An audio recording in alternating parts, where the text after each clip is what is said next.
ketika kita mempercayai bahwa mantram Gayatri itu punya kekuatan, ya dia akan maha dahsyat. Kalau menurut tiang nih, karena ketika tiang apapun yang tiang lakukan, ketika mengambil pasien atau apapun, tiang cuma menggunakan itu aja.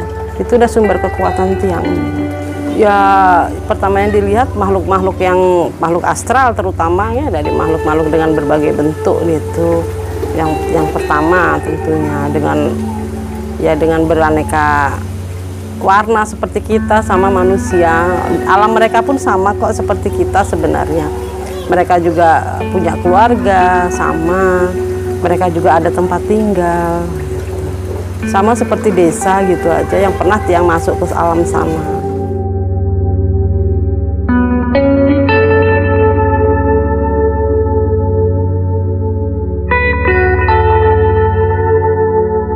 Pernah suatu hari tiang dijemput sama kereta kencana, kudanya 6 putih di depan dengan kereta kencana,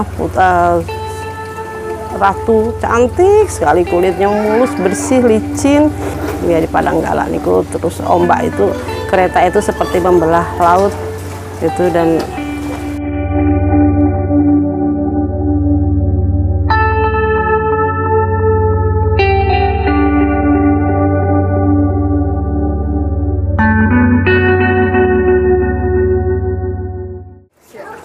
Om Swastiastu.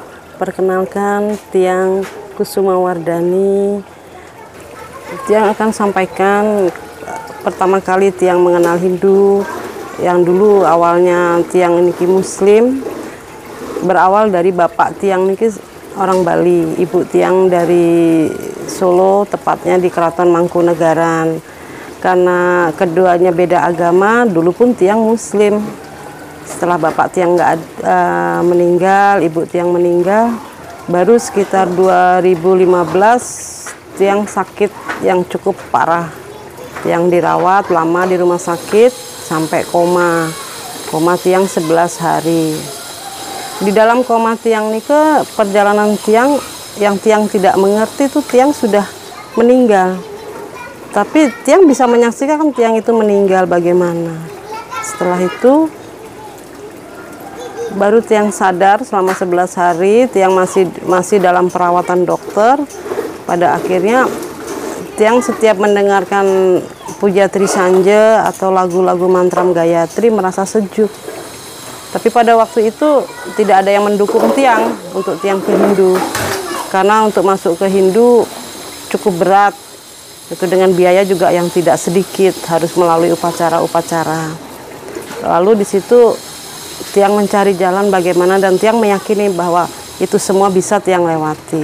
Astungkara, tiang pergi ke PHDI, pihak PHDI yang menyelenggarakan semuanya, mulai dari otonan lengkap sampai kepada Mesudo Wedani.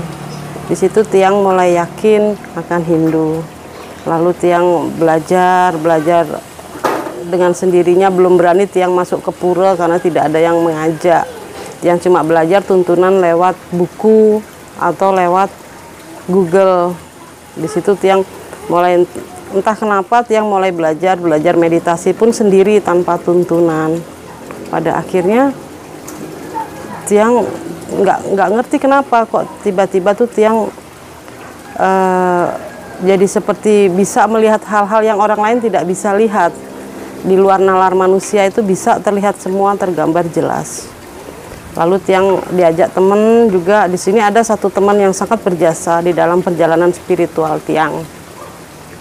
Niki kalau di sini mungkin tidak bisa tiang sebutkan namanya, takutnya karena belum ada konfirmasi sama beliau, nanti takutnya beliaunya juga nggak terima kan begitu, kayak ampura nih ke. Lalu di situ dah tiang mulai mengerti, terus bahwa tiang dibawa ke beberapa balian-balian untuk mebayuh. Terus katanya tiang nikah ngiring.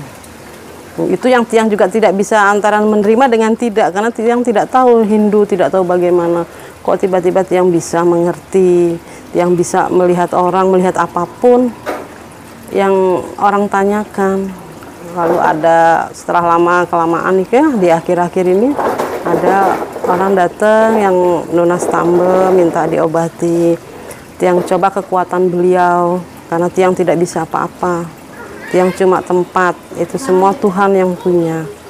Akhirnya tiang bisa menyembuhkan beberapa orang itu, dan itu pun tiang tidak mau mengekspos itu karena tiang tidak mau jadi lupa diri gitu. Biarkan tiang seperti ini apa adanya Kusuma Wardani yang seperti ini ke aja.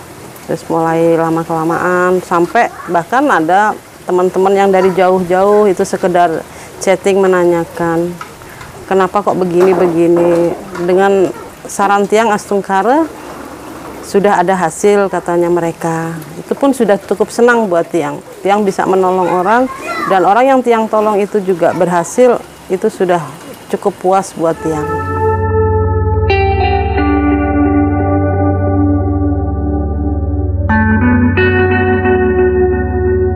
Ya pertama yang dilihat makhluk-makhluk yang makhluk astral terutama ya, dari makhluk-makhluk dengan berbagai bentuk gitu.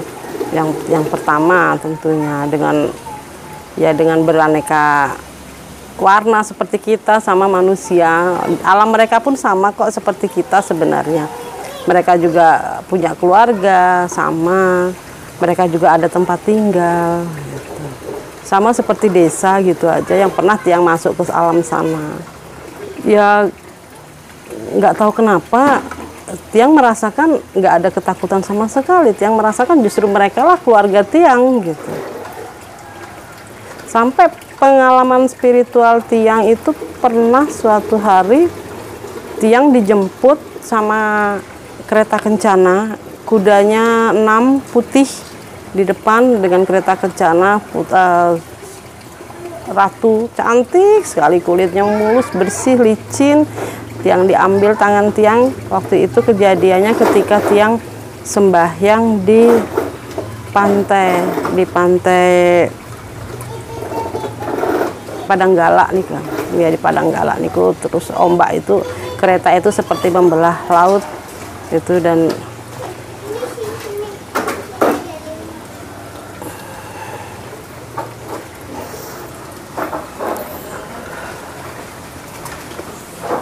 membelah lautan. Waktu itu tiang didampingi seorang juru mangku perempuan dari Sanur.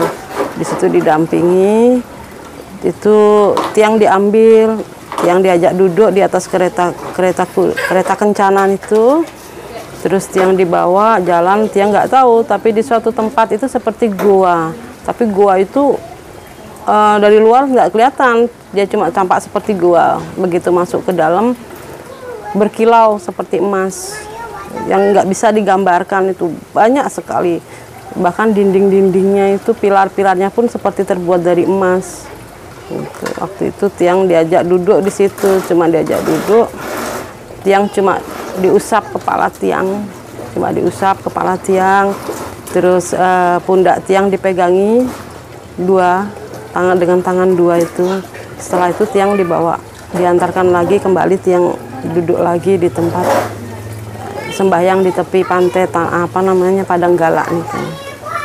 Di situ yang kejadian yang pertama sekali, di situ juga tiang sempat seperti antara takut, bingung, nggak sadar, semua jadi satu gitu. Ketika tiang tanyakan sama Nike, waktu itu kan tiang belum bisa berinteraksi dengan yang ini. Akhirnya Bu Jero Mangkubumi bilang, menyampaikan pesannya beliau bahwa Kanjeng Ratu akan mengiringi kemanapun tiang pergi. Itu yang menurut beliau, Ibu Jero Mangkubumi sampaikan ke tiang. Karena pada waktu itu tiang juga belum paham sekali kenapa ini, makna ini semua apa, nggak ngerti gitu. Dia kalau sekarang sih Astungkara sudah terbiasa gitu. Bahkan ketika kemana Niki, mohon maaf, tidak bermaksud jumawa atau menyombongkan diri, tidak gitu. Sampai kemanapun Astungkara gitu, selalu aja ada yang ngikuti gitu.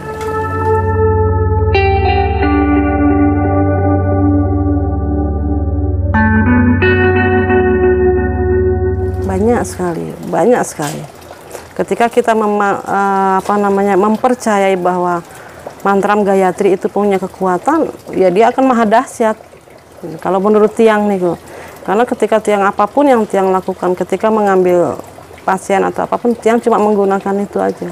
Itu udah sumber kekuatan tiang nih kok. Ketika memantram Gayatri, mohon petunjuk beliau, dengan sangat mudahnya itu beliau hadir gitu. Beliau hadir menyampaikan, oh ini kenapa, niki kenapa gitu. Sudah terlihat gitu. Seharusnya tidak ada yang perlu diragukan dengan apa yang beliau berikan. Karena ketika kita yakin, apapun yang kita pegang, kita yakin dengan mantra Gayatri, bahwa mantra Gayatri itu punya kekuatan. Kalau menurut tiang, itu kekuatan yang maha dahsyat. Karena ketika tiang baru mencakupkan tangan, baru mau memantram gitu aja, memohon, itu sudah terasa sekali energi yang masuk. Jika orang meragukan ini sebagai kekuatan, salah besar kalau menurut tiang nih kayaknya. Gitu. Karena mantra Gayatri itu adalah sumber kekuatan kalau buat tiang gitu di saat-saat sekarang ini. Gitu. Ketika tiang kenapa pun begitu, ini semuanya terlihat mudah gitu, terlihat mudah, terlihat indah, terasa itu semua gitu.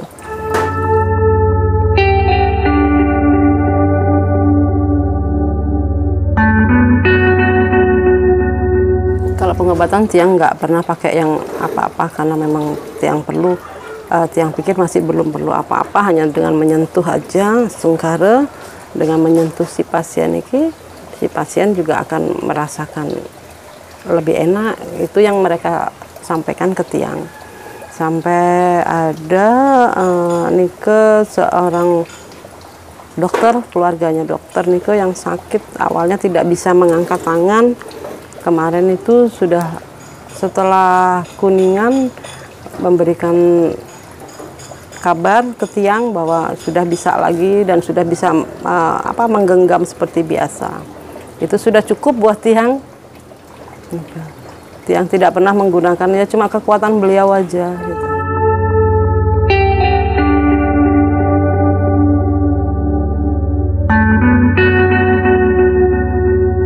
Banyak ya, ada, pasti ada kembali ke kita, karena terkadang kita juga manusia biasa terbawa emosi, kok begini kenapa, akhirnya kita terbawa emosi, kita lupa jadinya untuk nyengker diri sendiri, kena ke badan kita sendiri. Itu sudah sering terjadi karena ya keegoisan kita juga, karena menghadapi kok begini, kok saya dicoba seperti ini, oh ini berarti bermain-main dengan saya, nggak bisa. Tapi itu yang harus saya harus mulai bisa lagi, cooling down lagi, sudah nggak boleh lagi yang seperti itu, agar tidak terjadi hal-hal yang seperti itu. Banyak, sampai saya sakit sendiri sering begitu, gitu. Kembali ke tiang sendiri semuanya sering. Iya, pada akhirnya kan begitu, karena keegoan kita, karena kita ego ketika mengambil si pasien ini, kita merasa, wah kok kalian ingin bermain-main dengan saya, ayo silahkan gitu. Nah itu kan yang sebetulnya tidak boleh di dalam metode pengobatan. Nah disinilah tiang belajar lagi, kenapa tiang masuk ke pesraman, supaya tiang lebih bisa lagi merendahkan ego tiang gitu, dimana supaya kita tetap menomorsatukan beliau aja gitu ya, supaya kita tidak menghadapi apapun gitu, kita nggak boleh jumawa, kita nggak boleh angkuh kan gitu aja, nggak boleh merasa oh kita paling hebat, karena kita bukan apa-apa, itu aja.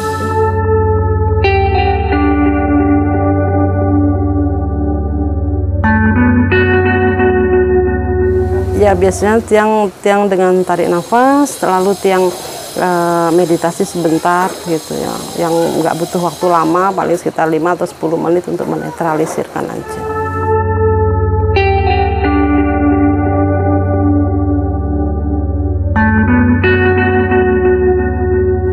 Ada pasti ya, tapi nggak semuanya menentang.